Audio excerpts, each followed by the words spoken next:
ओम शांति। मीठे बच्चे, तुम्हारी बुद्धि में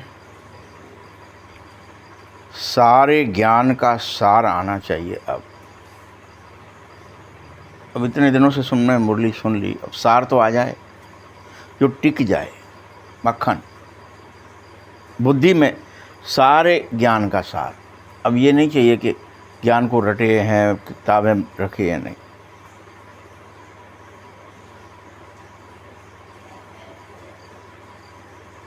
इसलिए अब तुम्हें चित्रों की भी ज़रूरत ना हो। भाई, आप पहले क्लास में पढ़ते हो तो आमाने आम दिखाते हो, आप फिर पीएचडी कर रहे हो या कोई भी ऊपर की पढ़ाई पढ़ी तो फिर आमाने आम नहीं है ना, वो तो चित्र हट गया।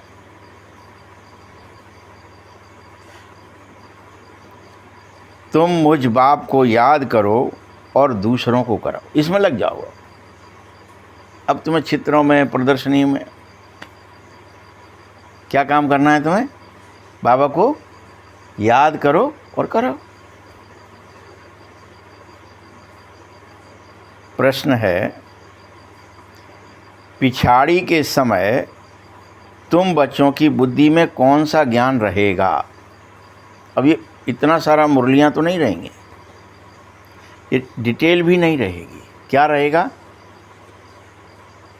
एक ही बात याद रहेगी उस समय। उत्तर है, बुद्धि में यह रहेगा कि अब घर जा रहे हैं। क्या याद रहेगा?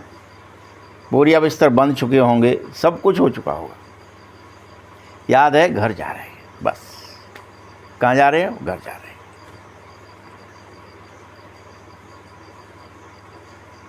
फिर वहाँ से चक्र में आ जाएंगे। जब आना है जिसको, जब वो चक्र में आएगा, और धीरे धीरे चक्र में आते ही सीढ़ी उतरना भी शुरू करेंगे। जन्म बाई जन्म, जन्म बाई जन्म सीढ़ी उतरेंगे। फिर से बाप आएंगे, चढ़ती कला में फिर ले जाएंगे। बस तुम यह जान लो और स्वीकार लो कि हम ही सूर्यवंशी थे, कोई और नहीं था। इतना दृढ़ विश्वास हो जाना चाहिए आपको अपने आप पर।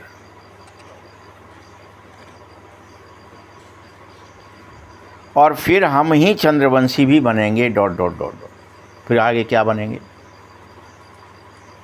और इन सब चीज़ों में कोई अब चित्रों की दरकार नहीं। दरकार नहीं मतलब ज़रूरत नहीं। ये तो आपके अंदर दृढ़ता लाने के लिए बाबा ने बताया है।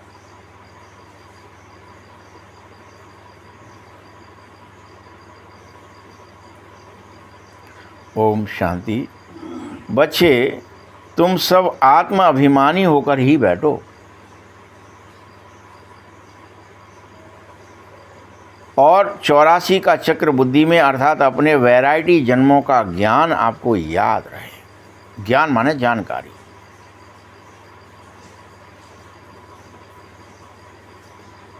यही तुम्हारा अपना विराट रूप का चित्र है। देखिए और क्या खुलासा करा बाबा ने। तुम सोचते हैं कि अर्जुन को अर्जुन का विराट रूप दिखाया, कृष्ण ने कृष्ण का अपना विराट रूप दिखाया कि मेरे भी 84 जन्म। तुम्हारा विराट रूप क्या है? तुम्हारी अपने स्मृति कि मैंने भी ये मेरा ऐसी शक्लें सूरत थी, ऐसे कर्म स्वभाव संस्कार थे।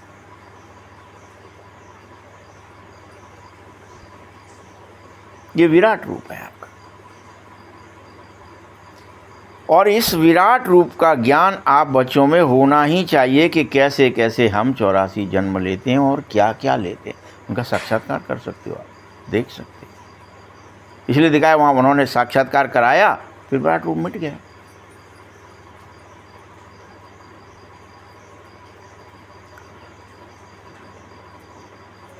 मूल वतन से पहले पहले तुम देवी देवता धर्म में ही आओगे।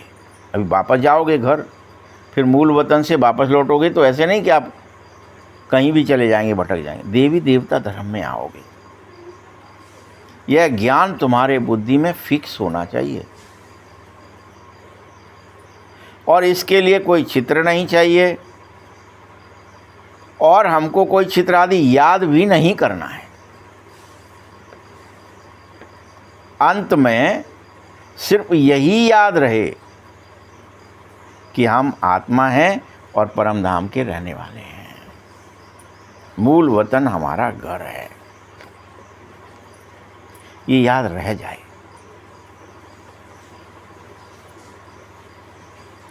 और यहां हम पार्ट बजा रहे हैं, यहां क्या कर रहे हैं? एक्टिंग कर रहे हैं। यह बात तुम्हें कदापि भूलनी नहीं चाहिए। हम यहाँ क्या भूल जाते हैं? परमानेंट हैं, हम ये हैं, हम एक्टिंग कर रहे हैं, ये भूल ही जाते हैं। सब भूल जाते हैं कि एक दो भूलता है।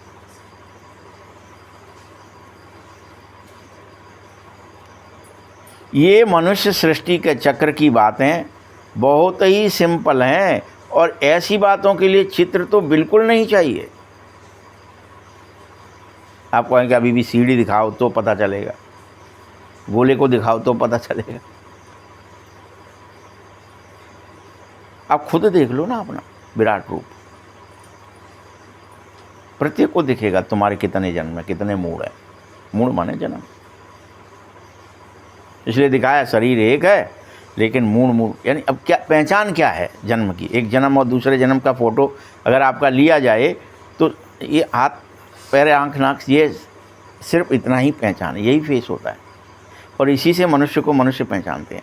कोई का हाथ ले जाओगे कि इसका नहीं पहचान, डीएनए करना पड़ेगा। पैर ले जाओगे, पीठ ले जाओ, कुछ नहीं समझ, लेकिन चेहरा दिखाओगे तो समझ जाएगा ये वो व्यक्ति है।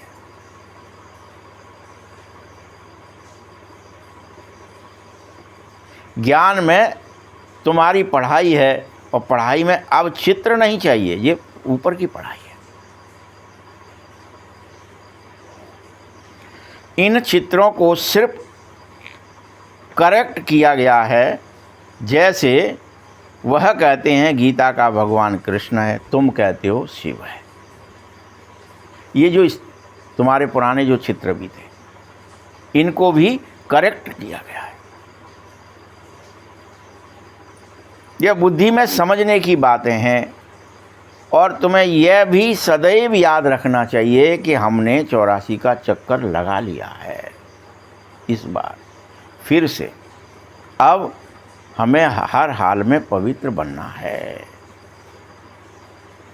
जैसे ही बात पवित्रता की आएगी तो आपकी बुद्धि में आना चाहिए संपूर्ण निर्मलता, मानसिक, वाचिक, कार्मिक।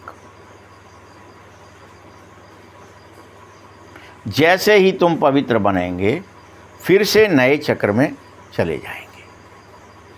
चक्र है, यह बात बुद्धि में रखना ही है, यह सार है बस। क्यों रखना है? ये मक्खन है, सार, इसे हप कर लो। मैं खेल रहा हूं, 84 जन्म का खेल है, मुझे घर जाना होता है, वापस आना होता है, खेल खेलना होता है, फिर वापस जाना। ये खेल है, सार है ये पूरे ज्ञान का। जैसे बाबा की बुद्धि में है कि वर्ल्ड की हिस्ट्री, ज्योग्राफी या 84 जन्म कैसे फिरते हैं, वैसे ही डिट्टो तुम्हारी बुद्धि में पहुंच जाए। बाबा को तो तुम दिख रहे हो, तुमने ये एक्टिंग करी। कोई उनके सामने जाता तो शिव बाबा को तो स्कैन हो जाता ना, ये एक्टर, इसने ये पिक्चरें बनाई हैं, इतनी बनाई हैं, ऐसी हैं, इसमें ये पार्ट बजाया है। वैसे तुम्हारी बुद्धि में भी ये पूरी तरह स्कैन हो जावे कि हम सूर्यवंशी फिर चंद्रवंशी बनते ही हैं। हम 84 वाले हैं। हम ये नहीं कि सिर्फ चंद्रवंश में आएंगे, सूर्यवंश की 8 जन्म नहीं है, हम 84 वाले हैं। और इसमें चित्रों की दरकार नहीं, क्योंकि चित्र तुम्हारे अंदर बन जाना चाहिए। तुम्हें अपना स्कैनिंग अपने से हो जाना चाहिए। मनुष्य को समझाने के लिए ये चित्र बनाए गए थे अनेकों को। ज्ञान मार्ग तो सिर्फ एक ही बात कहता है, और वो है मन मना भाव। ज्ञान मार्ग क्या कहता है? कुछ क्रिया नहीं कहता, ये मन मुझे दे दो, वह इतना ही कहता है।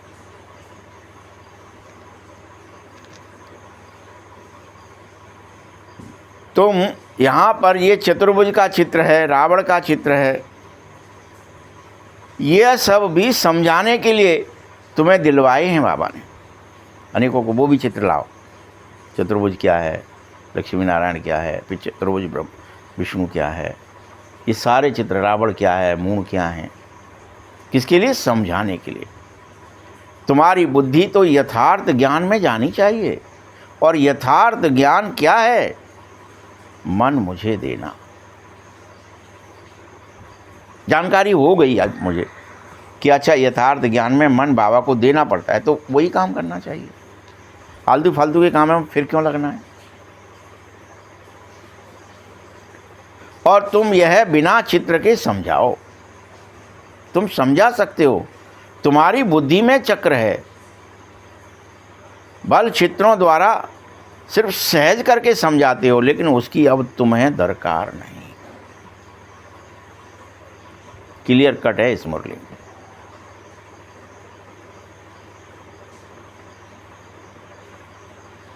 तुम्हारे बुद्धि में हमेशा रहे कि पहले मैं सूर्यवंशी घराने में जाऊंगा, सूर्यवंशी घराने के ही हम थे, फिर चंद्रवंशी घराने का बनूंगा, वह भी मुझे बनना है। वहां भी बहुत सुख है। सूर्यवंश में स्वर्ग है, ये चित्रों पर भले अभी समझ रहे थे, लेकिन अब इसे बुद्धि में धारण करो। बस समझ रहे थे, सीढ़ी उतरे ऐसे।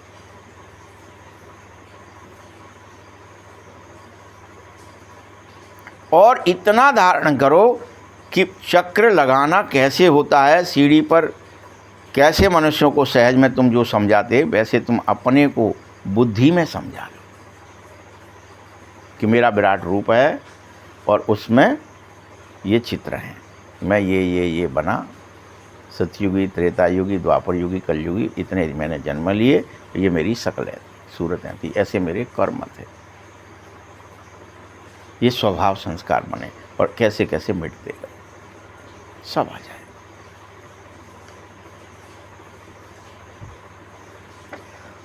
तुम्हारी बुद्धि में सारा ज्ञान होना चाहिए कि हम सीढ़ी उतरते हैं, ये भी रहे। और फिर बाप आता है, फिर हमें चढ़ती कला में ले जाता है। उतरते हैं, जब उतर जाते हैं, चढ़ नहीं पाते, फिर बाबा आ जाते हैं और हमको फिर ज्ञान देते हैं और हमें चढ़ा देते फिर से, एक ही जन्म। इस समय हम चढ़ने का काम करते। बाबा कहते, तुमको इन चित्रों का सार समझा दिया मैंने,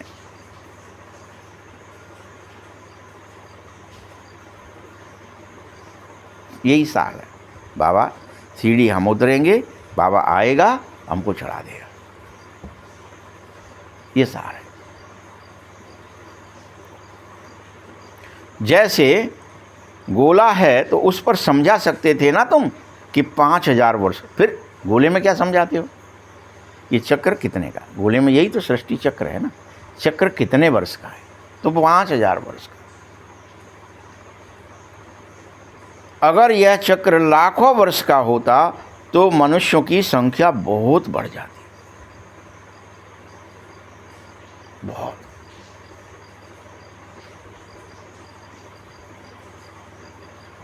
देखो, तुम क्रिश्चियन का ही देख लो, 2000 वर्ष का चक्र दिखाया है, उतने में कितनी पॉपुलेशन हो गई उनकी।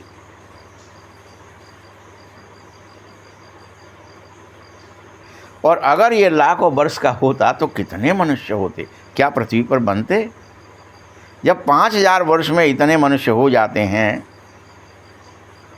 तो ये सारा हिसाब किताब तुम्हारे बुद्धि में सेट होना चाहिए। अभी तो अपन क्या ही कर रहे थे सब लोग, इतने इतने पैदा होंगे तो इतने में इतनी हो जाएगी, इतने में इतनी हो जाएगी जनसंख्या, 2-4 साल बाद इतनी, 6 साल बाद, 10 साल बाद इतनी बढ़ जाएगी। यही हो रहा है ना अभी। तो अगर 10 साल में इतनी बढ़ सकती है तो फिर 10-10 साल के हिसाब से फिर लाखों वर्ष में कितनी बढ़ जाएगी।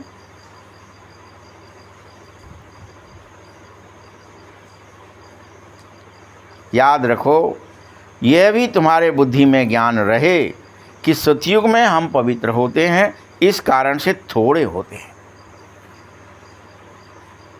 कारण और कोई नहीं है, पवित्रता के कारण। योग बल से जितने की आवश्यकता उतना पैदा किया, जिसको आवश्यकता है, जिसके विचार आ गया वो करता है, नहीं तो नहीं। सब योगी विज्ञान।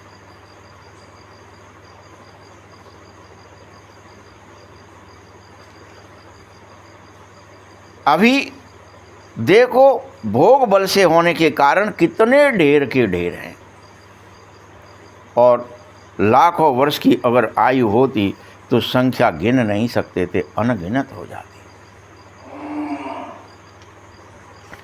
क्रिश्चियन की भेंट में आदमशुमारी का हिसाब निकालो तुम। अभी भी देखो, तुम हिंदुओं की आदमशुमारी कम दिखाई जाती है, क्रिश्चियन तुम में से ही सब बन गए हैं। अभी तो कुछ क्रिश्चियन लोग हैं जो खुद ही कह रहे हैं, अपन नहीं कह रहे, कि उनके यहाँ क्रिश्चियनिटी, मुस्लिम्स और यहूदी आदि सब जितने धर्म हैं विदेशों में चले गए हैं, अब्राहिम और सारा की संतानें कहलाते हैं वो लोग। 3 भाई हैं, ऐसे ही तो दिखाया है, और उनमें अब्राहम और सारा है, उससे 3 बेटे हुए, उनसे एक यहूदी, एक क्रिश्चियन और एक मुस्लिम बना, और वो पूरा धर्म फैला। तो उसका वो व्याख्या कर रहा था कि अब्राहम कुछ और नहीं है, ये ब्रह्मा को ही अब्राहम कहते हैं। अ माने ए, या द ब्रह्मा, ए ब्रह्मा, इसीलिए उसका नाम अब्राहम है। वो अब्राहम से ही अब्राहमियंस यानी ब्राह्मण्स से ही ब्रह्मा और ब्राह्मण्स, यही है सत्य। उन्हीं ब्राह्मणों से ही क्रिश्चियनिटी, यहूदी और मुस्लिम निकले। स्पष्ट उसकी व्याख्या। और सारा ही सरस्वती को सारा कह दिया, सिर्फ ब्रह्मा और सरस्वती, इसलिए सभी सनातन से ही निकले हुए हैं। सबकी शकल सूरत सब फिर फैलते गए तो उन्होंने अपने को अलग कर लिया, एक ही है, ये सिद्ध होने लगा। उसकी पूरी व्याख्याएं दे रहे हैं। क्या क्या व्याख्याएं आप सुनो तो अच्छा, जो मुरली कह रही है वो तो सब कहने लगे अब। और रिसर्चर हैं, ऐसे नहीं, वो रिसर्च करके बता रहे हैं ये बात कि कब आए, कैसे आए, कितने वर्षों में आए, क्यों आए, क्यों ब्राह्मण से ही उत्पन्न है सब, कौन कौन ब्राह्मण इसके लिए जिम्मेदार हैं, कहाँ चले गए।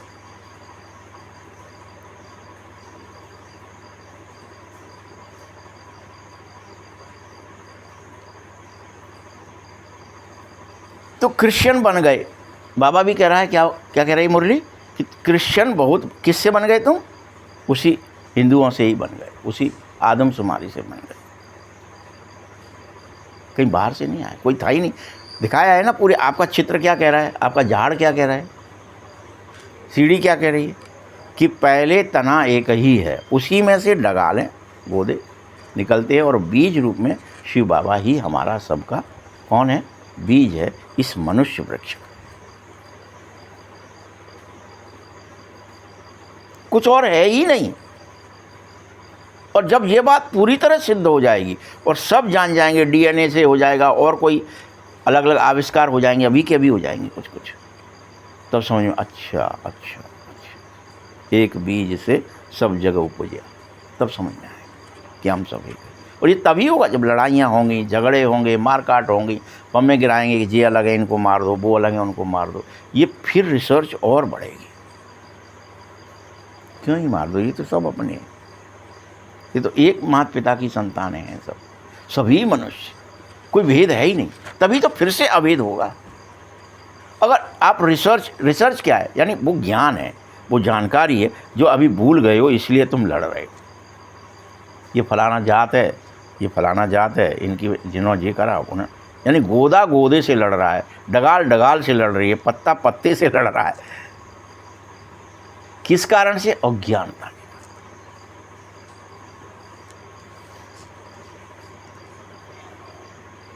विचार करो, इस समय कितने ढेर मनुष्य हैं, नई दुनिया में कितने थोड़े होंगे। अभी तो पुरानी दुनिया है, इसमें इतने मनुष्य हैं, फिर नई दुनिया कैसे स्थापित हो रही है और कौन स्थापित करता है? यह बाबा ही तो तुम्हें समझा रहा है कि मैं आया हूँ तुम्हें स्थापित करने। बाप ही ज्ञान के सागर हैं। तुम बच्चों को सिर्फ 84 का चक्र बुद्धि में रखना, अभी तो तुम्हें नरक और स्वर्ग जो हो रहा है वो तो अंदर खुशी होगी, इसीलिए नरक की बात ही नहीं समझाता, खुशी मिट जाएगी नहीं। स्वर्ग में जा रहे हैं, 21 जन्म तक स्वर्ग में रहेंगे, ये खुशी मिट जाएगी, नरक में भी जाओगे। लेकिन सत्य यही है, ज्ञान यही है कि नरक और स्वर्ग दोनों में तुम्हें एक्टिंग करनी पड़ेगी। हाँ, सतयुग में दुख की कोई बात नहीं होगी और वहाँ अप्राप्त कोई वस्तु नहीं होगी जिसके लिए प्राप्ति के लिए तुम्हें पुरुषार्थ करना पड़े। कुछ भी जो मनस करोगे वो प्रकट हो जाएगा।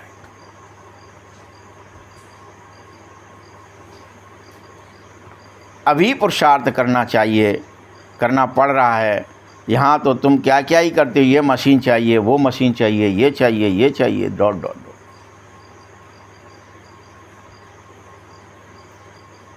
और वहाँ सब सुख मौजूद होते हैं, वहाँ कुछ नहीं चाहिए।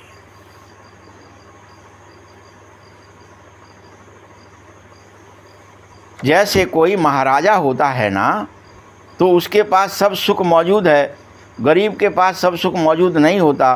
परंतु ये कलयुग की बातें हैं, वो सतयुग में ऐसा नहीं होता है। यहाँ तो बीमारियाँ सब कुछ हैं, वहाँ कोई बीमारी भी नहीं होती, दुख नहीं होता। पूरा एक कुटुंब होता है, तुम तेरा मेरा नहीं होता। पूरी मानवता एक कुटुंब फिर से बन जाती है कि हम सब ब्राह्मण, ब्रह्मा सरस्वती, सो फिर लक्ष्मी नारायण के बच्चे बच्चे, वही हमारे माई बाप, ऐसा हो जाता है। अब तुम पुरुषार्थ करो फिर से उसी नई दुनिया में जाने का। ये सूक्ष्म वतन की जो रमत और गमत है, यह टाइम पास करने के लिए है। अभी क्या, अब बाबा कहाँ पे आ गया? पुरुषार्थ करना है, नई दुनिया में जाना। सूक्ष्म वतन में जाने के लिए नहीं कह रहा है, लेकिन फिर सूक्ष्म वतन क्यों है, क्या है? तो बाबा ने क्या कह दिया, यह सूक्ष्म वतन जो है ये रमत और गमत है। मतलब ये तो अभी टेम्परेरी रमत गमत करने के लिए कि अभी गए, भोग लगाए आए, बाबा मिला, उसने ये कहा, ये करा, ये रमत और गमत है। हाँ, ये टाइम पास करने के लिए। रेलवे स्टेशन तक चले गए, वो घर है क्या रेलवे स्टेशन? वहाँ टेम्परेरी थोड़ा आप क्या करते हो, ट्रेन आने तक कोई जा रहे हैं, किसी का टिकट जल्दी हो रहा है, किसी को दूर से आना है, किसी का प्रसाद जल्दी हो गया, अब कहाँ बैठोगे? तो गमत माने गाते रहो, रमत माने रमण करते रहो, वहीं घूमते फिरते रहो, आते जाते रहो। सूक्ष्म वतन में चले गए, कोई साक्षात्कार हो, खुश हो गए, ये रमत गमत है। जब तक कर्मातीत अवस्था में समय लग रहा है, तब तक टाइम पास करने के लिए यह खेल बनाया है सूक्ष्म वतन। अब कर्मातीत अवस्था नहीं है, टाइम पास हो नहीं रहा, तो क्या ही कर, जाओ सूक्ष्म वतन, जाओ देखे आ जाओ। अपन जैसे अपना टाइम पास नहीं होता तो टीवी खोल लेते हैं, मोबाइल खोल लेते हो, क्या ही करते हो, टाइम पास करते हो ना, वैसा ही है बस। कर्मातीत अवस्था जब आ जाएगी सब खत्म, बस फिर कुछ नहीं। कर्मातीत अवस्था आ गई माना ट्रेन आ गई, कुछ करना नहीं, घर चलना है। कोई कर्म याद ही नहीं है, खींच ही नहीं रहा किसी को भी। चलो चलो चलो। तब तुमको एक ही बात याद रहेगी कि अब हमारे 84 जन्म पूरे हुए, अब हम घर जा रहे हैं। फिर रमत गमत नहीं होगी। थोड़ा सा देख आते हैं क्या है, थोड़ा सा देख आते हैं हमारा क्या होगा, थोड़ा सा देख लेते हैं बाबा क्या कर रहे हैं, थोड़ा सा देख लेते हैं कुछ कह रहे हैं क्या, संदेश आ रहा है क्या, सब बंद हो जाए। कर्मातीत हो गए, फिर कोई संदेश लाने ले जाने का ज़रूरत ही नहीं। जब तुम घर जाएंगे उसके बाद सतो प्रधान दुनिया में सतो प्रधान पाठ बजाने भी आना पड़ेगा फिर से। और यह ज्ञान अभी तुम्हें दिया जा रहा है, अब इसमें चित्रों की दरकार नहीं है। जैसे कोई बैरिस्टर ज़्यादा पढ़ जाता है, बैरिस्टर बन जाता है, बस तो फिर जो पाठ पढ़े वो सब खल्लास, किताबें धरी की धरी। उसको क्या हो जाता है अंदर, ये एक्ट है, ये धारा लगेगी, ये फलाना होगा, उसको देखने की ज़रूरत ही नहीं। क्या हो गया उसके अंदर, रमण हो गया बस।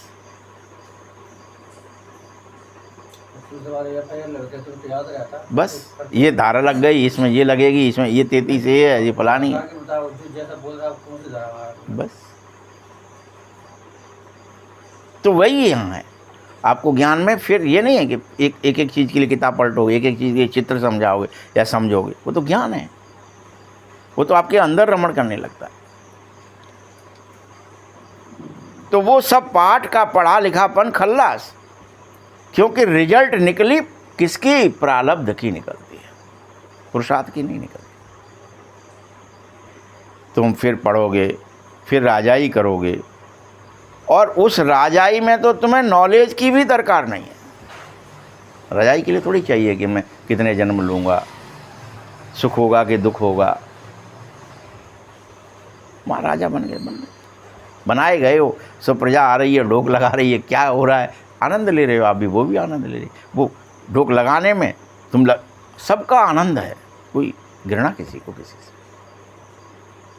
जन्म गए बस वहाँ राज कराने, जिसका जैसा पुरुषार्थ।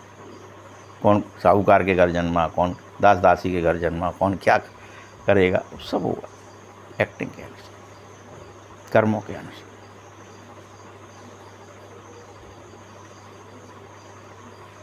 बाबा समझाता है, देखो लक्ष्मी नारायण कौन है, विष्णु क्या है। विष्णु के चित्र में भी अनेक मनुष्य उलझ जाएंगे कि विष्णु अलग है, फिर से लक्ष्मी नारायण अलग है, फिर उलझ जाएंगे। और इसलिए बगैर सोचे समझे पूजा करते हैं तो सब फालतू हो रही है। आपको जब पता ही नहीं है कौन है, हम किसे पूज रहे हैं, क्यों, ये करता क्या है, इसका रोल क्या है, एक्चुअल कौन है, ये किसका फोटो है, सब व्यर्थ हो जाता है। कोई भी फालतू में पूजा पाठ होते हैं, समझना कुछ नहीं है। विष्णु को ही नहीं समझ सकते तो भला लक्ष्मी नारायण को कैसे समझोगे। अगर लक्ष्मी नारायण को नहीं समझ सकते तो फिर ब्रह्मा विष्णु शंकर को कैसे समझोगे।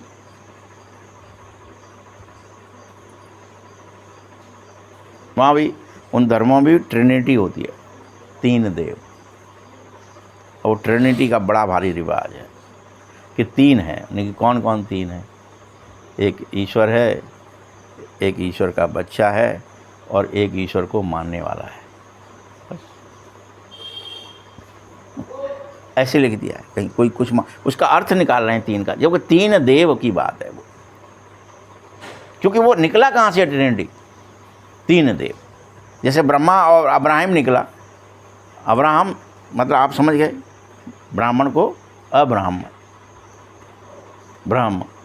ब्राह्मण को ब्राह्मण, वैसे ही सरस्वती को सारा, ऐसे ही ये सब ट्रिनिटी मतलब 3 देव, 3 क्रियाएं, त्रिमूर्ति।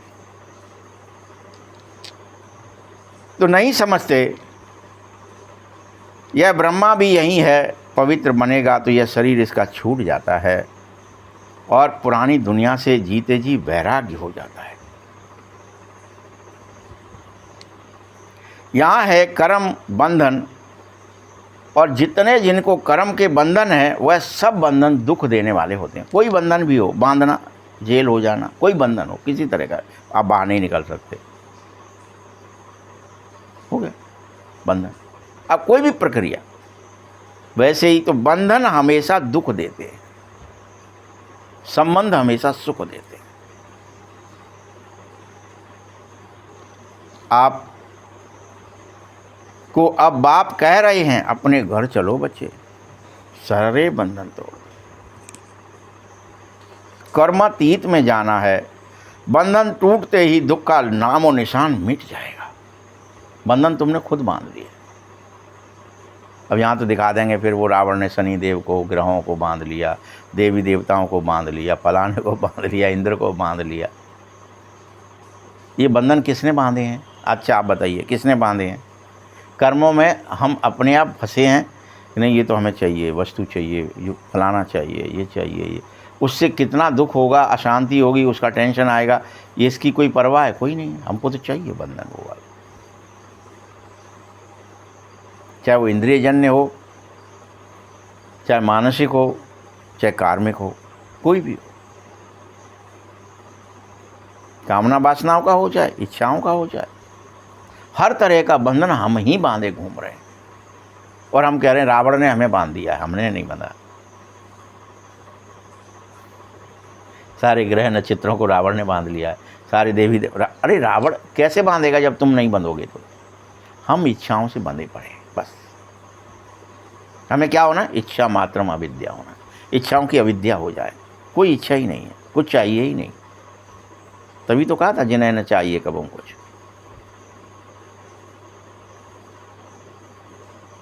ये कर्मातीत अवस्था की निशान। जैसे ही आप घर चलोगे आपके दुख का नामो निशान मिट जाएगा। इसीलिए पहले तुम अपने घर में थे, फिर राजधानी में आए थे, अब कह रहा हूं तो भी तुम घर चलने को तैयार नहीं हो, क्योंकि बाप फिर आ गया है, कह रहा है पवित्र बनो तो घर चलो।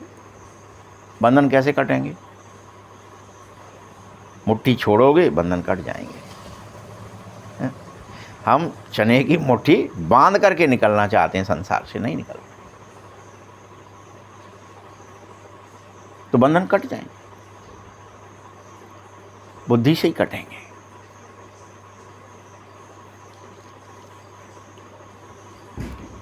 तुम्हें हर हालत में पवित्र बनना है।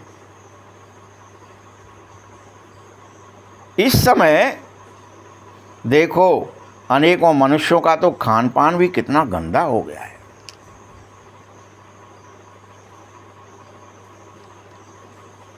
क्या क्या खा रहे हैं? क्यों बच्चे, क्या देवताएं ऐसी गंदी चीजें खाएंगे? क्या क्या खा रहे हैं?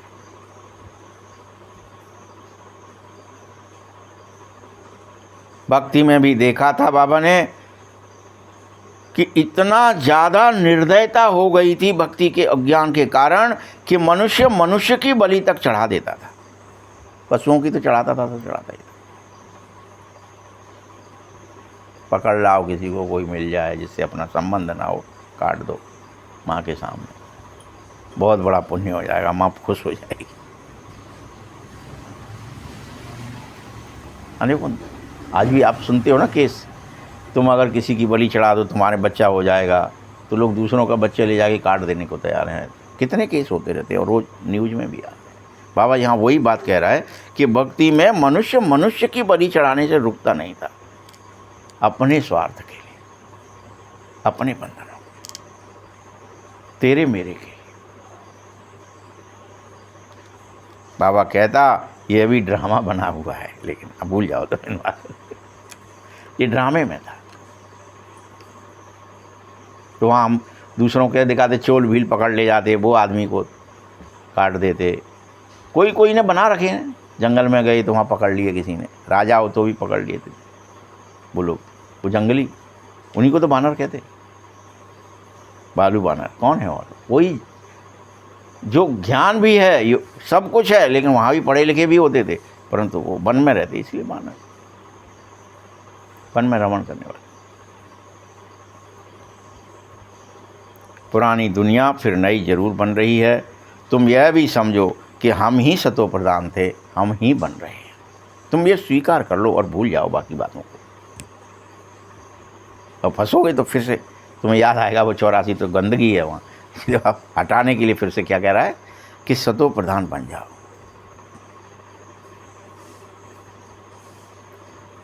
बुद्धि में समझो, इसमें तो चित्र नहीं चाहिए ना, बुद्धि में समझना है, चित्र में नहीं समझना।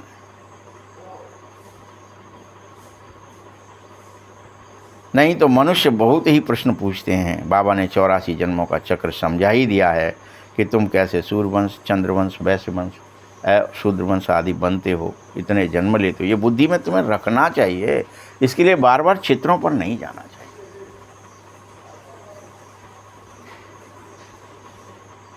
आत्मा की स्थिति है ये।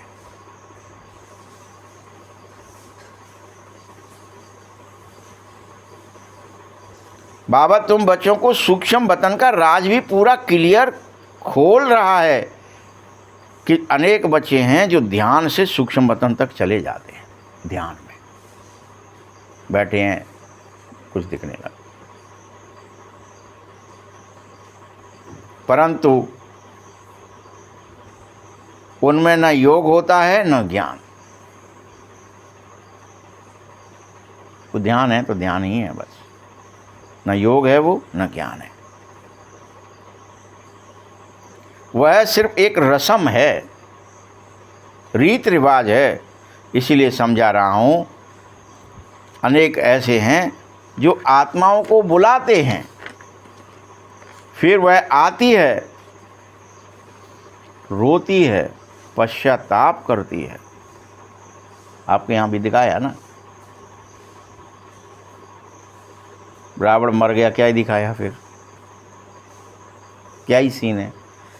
रामानंद सागर ने क्रिएट किया बाकायदा कि जैसे ही रावण मर गया तो देवताएं फूल बरसा रहे, तो दशरथ जी भी आकर के प्रकट हुए और फूल बरसाने लगे। राम जी ने पूछा क्या ही हुआ पिताजी, आप कैसे हो, क्या हो। बातचीत हो रही है, दिखाया जाता कि वहाँ वो पश्चाताप कर रहे हैं। तो राम जी पूछते, मैं एक वरदान आपसे चाहता हूँ कि आप मेरी माँ को जो वरदान, वो श्राप दे गए कि आप, मैं तेरा मुख नहीं देखूँ, उसे वापस ले लो और खुश हो जाओ और जाओ वापस। क्योंकि कोई भी आप क्रिया कर देंगे, क्या ही हो गया गड़बड़ उनसे, हमसे आपसे सबसे हो रही है कि उनसे अकेले से हुई है दशरथ जी से। क्या क्या गलती, क्या गलती उनसे, वो तो बताओ। कि ये जो कुछ हो रहा है ये कैकेयी की वजह से हो रहा है। क्या कह रहे थे वो, जब तक क्यों वो उसके पास आए, दूसरी रानी के पास, कि मैं तेरा मुंह नहीं देखूंगा, मैं तुझे, तूने मेरा गर्भ गड़बड़ कर दिया, तूने मेरे प्राण ले लिए, तू हत्यारी है, मैं तेरा मुख नहीं देखना चाहता, तूने ही सारा किया है गड़बड़। जब वो कौशल्या के यहाँ आ गए हैं तो क्या याद आ गया मरते समय कि नहीं, उनको वो दिखने लगा सीनरी कि एक बुढ़ा बुढ़ी हैं, मैंने बाण दिया है, एक को मारा है, वो तड़फ रहा है, उसके माँ बाप के पास गया हूँ, उन्होंने श्राप दिया था कि तुम भी हमारी तरह पुत्र वियोग में मरोगे, और ये मर गए। ये तो बड़ी गलती हो गई। अपन तब तक किसको दोषी मान रहे थे, फिर किसको दोषी मानना पड़ा। सत्य क्या था कि हमने हत्या की है, उसका ये रिजल्ट है। दोषी कौन था, अल्टीमेट हमारे कर्म ही, हम अपने लिए दोषी हैं ना, कि ना कि कोई दूसरा व्यक्ति हमको न संन्यास दिलवा रहा है, न बैराग दिलवा रहा है, ना हमारी हत्या कर रहा है, ना हमें हार्ट अटैक दिलवा रहा है। हम सोचते हैं कि तुम्हारी वजह से हमको हार्ट अटैक हो गया, तुमने हमारे पैसे ले लिए, तुमने हमें ठग लिया, तुमने हमारे संग बेईमानी कर ली, हमारा कुछ लेन देन है, जिसकी वजह से हमको सारी बीमारियां आ रही, रोग शोक भय वियोग हो रहे। लेकिन हम लांछन हमेशा दूसरे पर ही लगाते, उसने कर दिया हमारे लिए। हम तो सही थे। ये समझो बात। जिस दिन हम ये समझ जाएंगे कि हर कर्म का सूक्ष्म वतन में क्या दिखा रहे हैं, पश्चाताप भी तुम्हें ही कर। फिर पश्चाताप होता है बाद में, अरे मर गए जी, मैंने उनको दोषी ठहरा जी, तो मैं ही था। लेकिन तब आप बोल नहीं सकते, क्योंकि अब तो जा रहे हो। आपको पूरा रिक्रिएट कौन सी होती है, इस शरीर का रिक्रिएशन होता है बाकायदा। पूरी पिक्चर 2-3 मिनट में दिखाई जाती है आपको कि आपने इस जीवन में क्या क्या मुख्य मुख्य घटनाएं करी, इनका क्या प्रतिफल मिलेगा। कि हर एक को मरने से पहले, शरीर छोड़ने से पहले इस शरीर में रहते दिखाया जाता है बाबा के द्वारा, जो उनको भी दिखाया गया। तो उन्होंने स्वीकार किया, हाँ मुझसे गलती हुई, मैं वो श्राप वापस लेता हूँ। आप समझ रहे हो बात? तो यहाँ बाबा कह रहा है पश्चाताप होगा, लेकिन फिर कुछ नहीं कहना तुम बाबा से। बाबा कुछ नहीं करेगा, पश्चाताप तुम्हें हो रहा है। बाबा तो कह रहा है अभी से देख लो खुद को, कहाँ गलतियाँ हैं, क्या है, मेंट लो उनको, याद कर लो। लेकिन अभी तो हम और आप किस में लगे हुए हैं, किस में लग गए हैं, सब के सब एक दूसरे के ऊपर। हर समय कुछ भी हो रहा है, हानि हो रही है, लाभ हो रहा है, कुछ भी, कोई दुख हो रहा है, कोई कुछ हो रहा है, तुरंत किसके ऊपर मर देते हैं, उनकी वजह से, इनकी वजह से, इनकी वजह से।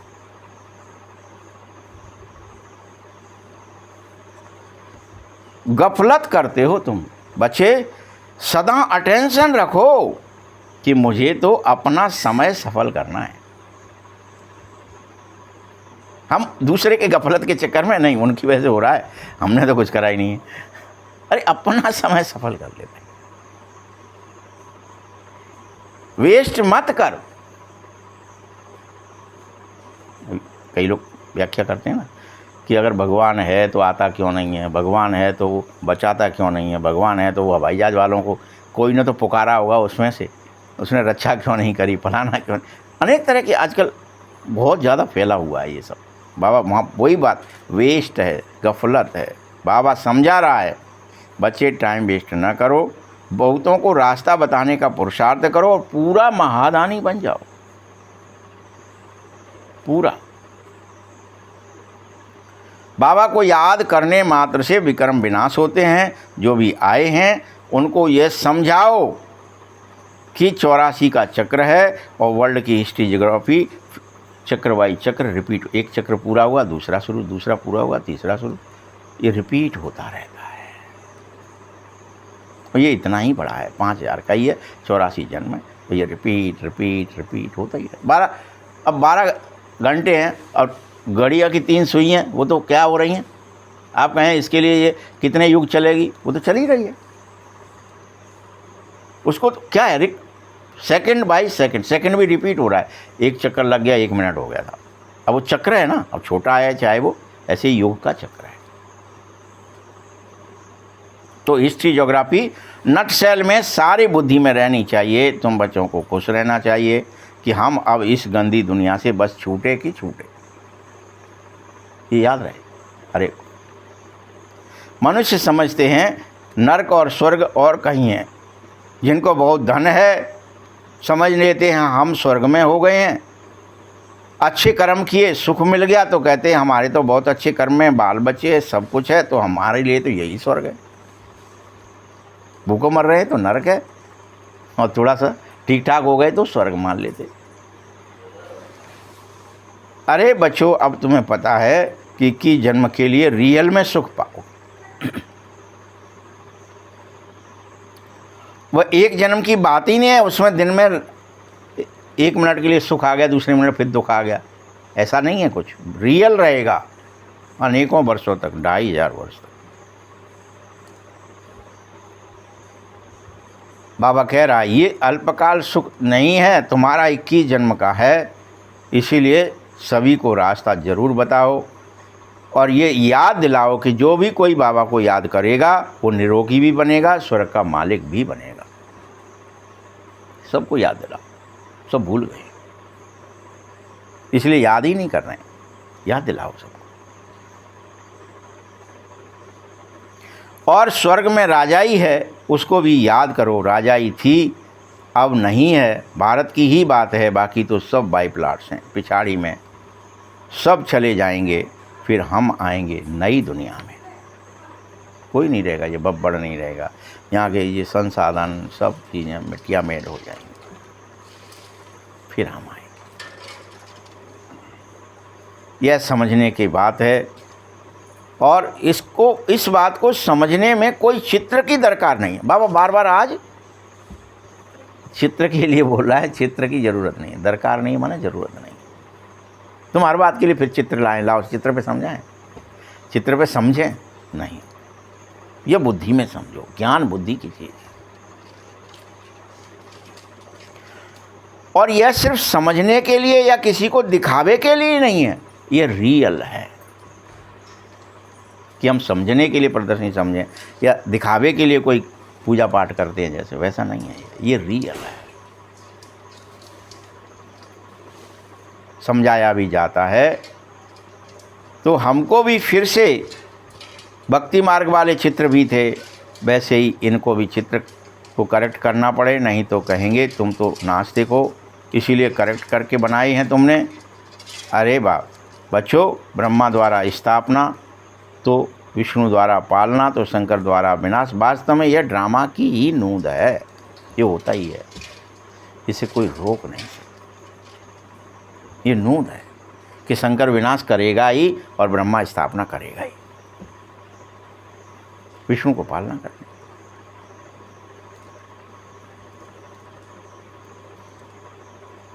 ये तो नूंद के कारण होता है, इसमें कोई कुछ नहीं कर सकता, ना ब्रह्मा और ना शंकर ना विष्णु, कोई कुछ कर नहीं सकता कि लाओ मैं स्थापना नहीं करता, रुक जाता हूं, मैं नहीं करना। ये तो नूंद है, होगा ही। शंकर कहे मैं मुझे विनाश नहीं करना इस बार, अगले क्लब देख लेंगे, इकट्ठा कर देंगे दोनों का।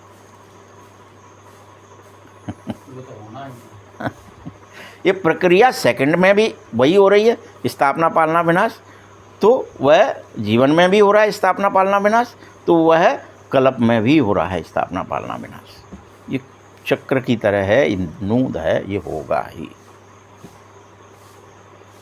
अणु परमाणुओं से खंडित होना, विखंडित होना, क्रिया होना, सब जैसे हो रहा है, रिएक्शन होना, फिर से रिपॉल्यूशन हो गया, फिर से सब किससे किया आपने? स्थापना के चक्कर में विनाश भी हो रहा है। कार्य किस लिए रहे थे? अमृत खोजेंगे, स्थापना करेंगे, अच्छाई मिलेगी, सब सुखी हो जाएंगे, लेकिन निकल पड़े बम। ये साइंटिस्ट भी अपनी बुद्धि से ये सब बनाते हैं, लेकिन वास्तव में ये ड्रामा की ही नूंद है। वे सोचते हैं कि मैंने बना लिया, मैंने आविष्कार कर लिया, ये देखो मैंने ये चीज़ बम बना दी। ये क्या है? लेकिन ड्रामा की, वो बनना ही था इस समय, उस समय वो चीज़ आनी ही है। अभी से पहले AI फलाने आई काय नहीं थी भाई, कि तुम्हारे अंदर खोपड़ी नहीं थी, तुम नहीं थे, विज्ञान नहीं था, परिस्थिति नहीं थी, उसको आना नहीं था।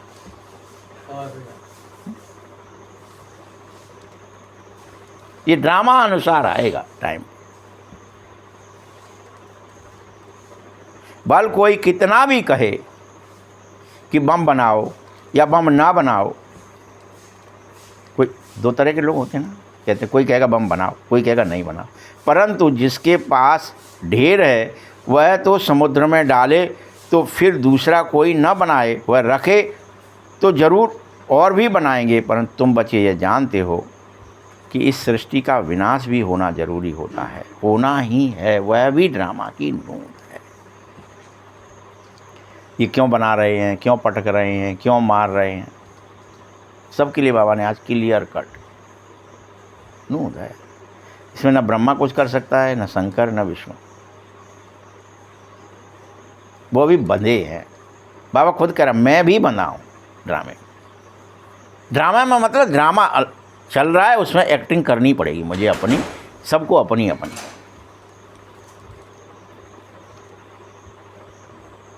यह लड़ाई भी जरूर लगेगी, विनाश भी जरूर होगा, और तुम्हें अपना राज्य और भाग्य भी फिर से प्राप्त होगा, वह भी लेना है।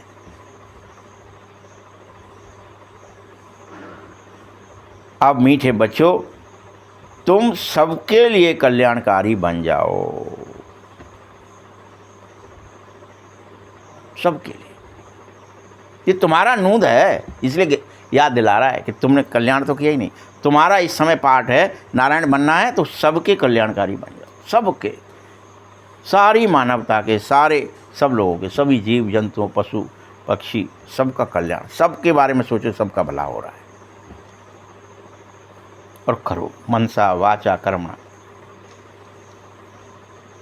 तुम बच्चों को अपनी ऊंची तकदीर बनाने के लिए बाबा श्रीमत दे रहा है और कह रहा है, मीठे बच्चे तुम सब कुछ मुझ धनी के नाम पर सफल कर लो। मैं धनी धोरी हूँ तुम्हारा, मेरे नाम पर सफल कर लो। पहले तो तुम मंदिर में देवताओं के नाम पर दे रहे थे ना, भगवान के नाम पर दे रहे थे, लेकिन अब रियल में सफल कर लो। अपना तन मन धन वाणी श्वास समय संकल्प हर चीज़ सफल कर। नहीं तो किन्हीं की दबी रहेगी धूल में और किन्हीं की राजा खाए। ... धनी माने बाबा खुद कहता है, मेरे अनुसार बच्चे इसमें खर्चा करो। और मेरा एक ही आदेश है, रूहानी हॉस्पिटल यूनिवर्सिटियाँ खोलो या ना खोलो, लेकिन बहुतों का कल्याण हो जाए, ऐसी युक्तियाँ रचो, सबका भला होने लगे। तुमसे, संसार से नहीं कह रहा, तुमसे बाबा को अपेक्षा है, बच्चों से अपेक्षा। तुम धनी के नाम पर खर्चते हो, जिसका फिर 21 जन्म के लिए तुम्हें जरूर रिटर्न मिल जाएगा, अगर मेरे नाम पर दोगे तो। ये दुनिया खत्म होनी ही है, इसीलिए अभी फिर चेतावनी देता हूँ, धनी के नाम पर जितना हो सके सफल कर लो, जल्दी से, जल्दी से।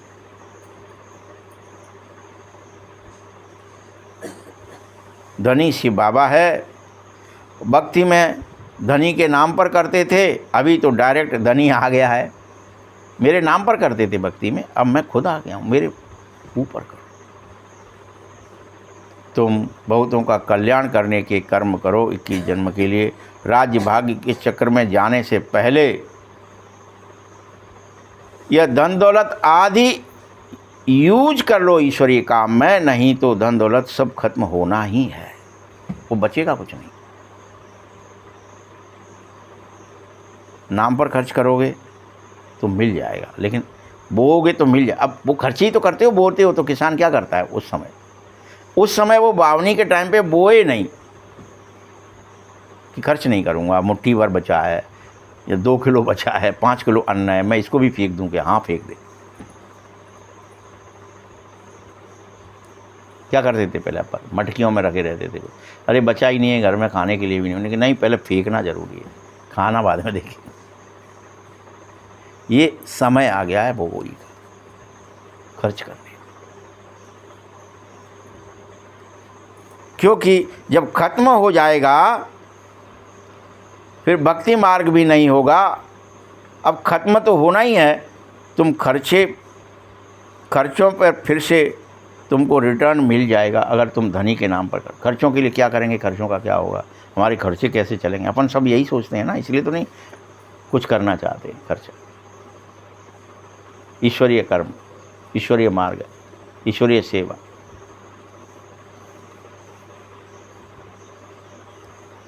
मीठे बच्चों, तुम सबका धनी के नाम पर कल्याण करो, 21 जन्म तुम्हें जरूर वर्षा मिल जाएगा।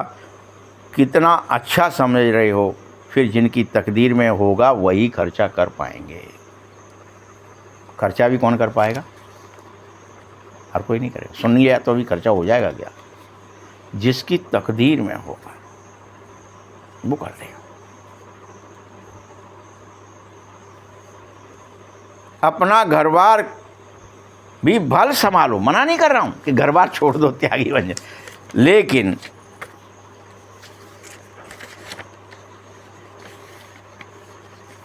इसका अर्थात बाबा का पाठ ऐसा है, एकदम जोर से नशा चढ़ाता है तुमको। जैसे ब्रह्मा को चढ़ाया एकदम जोर से, चढ़ गया तो चढ़ गया। उस दिन साक्षात्कार भी हो गया, देख लिया बम से सभी खत्म हो रहा है, सब मर रहे हैं, मैं भी मर रहा हूँ, रो पड़ा। और उस दिन उसने लिख दिया सब कुछ। तो ऐसे ही बाबा कह रहा पाठ ही ऐसा, एकदम जोर से नशा चढ़ेगा किसी किसी को, वो कर देगा बस। नशा नहीं है तो आप एक कान से सुनोगे, क्या खर्चा करना है, कोई खर्चे की बात चल रही है, क्या करना है, कैसे करना है, कितना करना है, कितना कर दूं, फिर से कखपना रहेगा।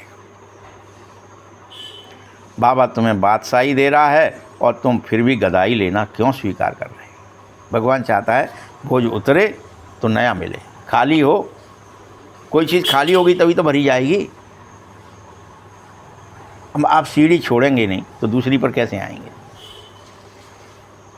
एक सीढ़ी छोड़ना पड़ती है, पहले त्यागना पड़ती है। त्याग के बगैर तो कुछ होता ही नहीं है। फिर ऊपर ही सीढ़ी पे पैर रख दिया तो वो छूटेगी ही छूटेगी। आप कहें नहीं वो भी बनी रहे, वो ऊपर भी चढ़ जाऊँ, हो सकता है क्या? कभी चढ़ेंगे क्या? तो त्याग के बगैर, सेवा के बगैर, पुरुषार्थ के बगैर कुछ नहीं हुआ। तुम्हें बादशाही लेना है तो फॉलो ब्रह्मा बाबा। जानते हो इसने कैसे सब छोड़ दिया था, इसे कैसे नशा चढ़ गया था। ओहो, कहा था अल्फ को अल्लाह मिला, बे को मिली राजाई, तो जट दे दी इसने।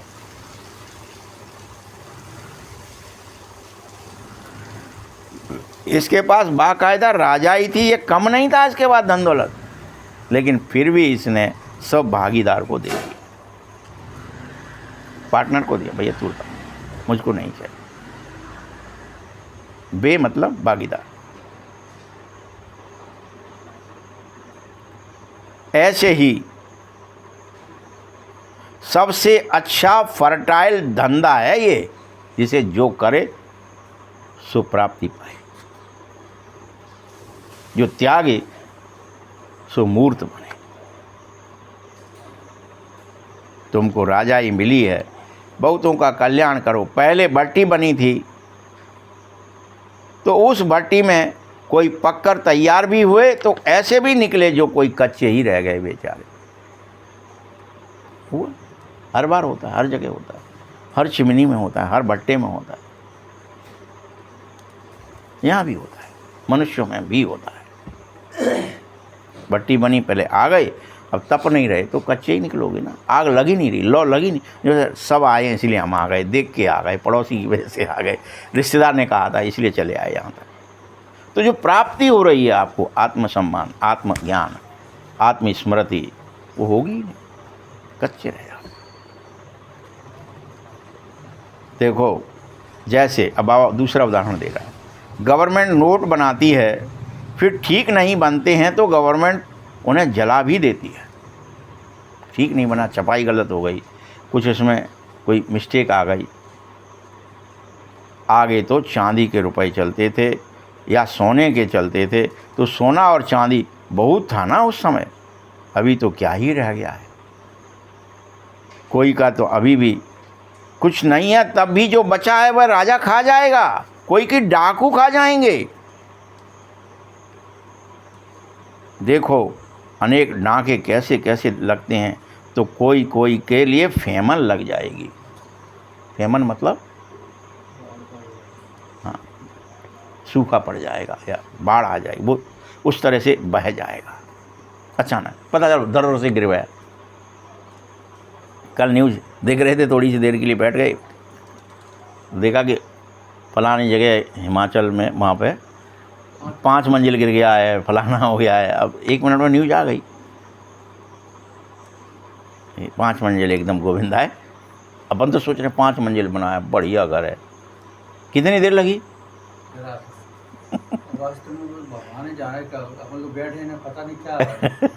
लेकिन अपन तो भी ये सोच रहे हैं क्या कि 1 मिनट में ये रहेगा नहीं। फिर आपने कुछ कर लिया क्या, या उसने उससे कहते कोई कि भाई साहब इसमें तू गीता पाठशाला खोल दे, इसमें सेंटर, वो करता नेट, किराया आएगा, जी आएगा, रेस्टोरेंट खोलेंगे। लेकिन गिर गया तो क्या ही कर लिया। वही मतलब किसी को कुछ नहीं पता है। ये तुम्हारा 7-7 मंजिल का कब ध्वस्त हो जाए 1 सेकंड में, अर्र से गिर पड़ेगा, नहीं मर गए वो तो, नहीं हो जाएगा ही बस चले गए दुनिया से, बस खत्म। इससे ज़्यादा क्या होता है? तो बाबा क्या कह रहे हैं, कोई को फेमन लगेगी क्योंकि हर तरह के डांके से राजा खा जाएगा, फेमन लगेगी, चोर चोरी कर लेंगे, अनेक प्रकार से सारा धन खत्म होना ही है। यह रावण राज्य है। जब राम राज्य सतयुग को कहा जाएगा, बाबा कह रहा है इतना ऊंचा तुम्हें बनाया, भला तुम फिर भी कैसे कंगाल बन जाते हो? मैंने तो तुम्हें राजा बना के गया था, लक्ष्मी नारायण बना के गया था, ये कंगाल कैसे? कहाँ गया वो सब ऐश्वर्य, धन दौलत, वैभव? अब तुम बच्चों को इतना ज्ञान फिर से है तो तुम्हें खुश हो जाना चाहिए और तुम्हारी दिन प्रतिदिन खुशी बढ़नी चाहिए, क्योंकि तुम सब कुछ ईश्वर अर्थ अर्पित करते जाओगे तो खुशी बढ़ जाएगी।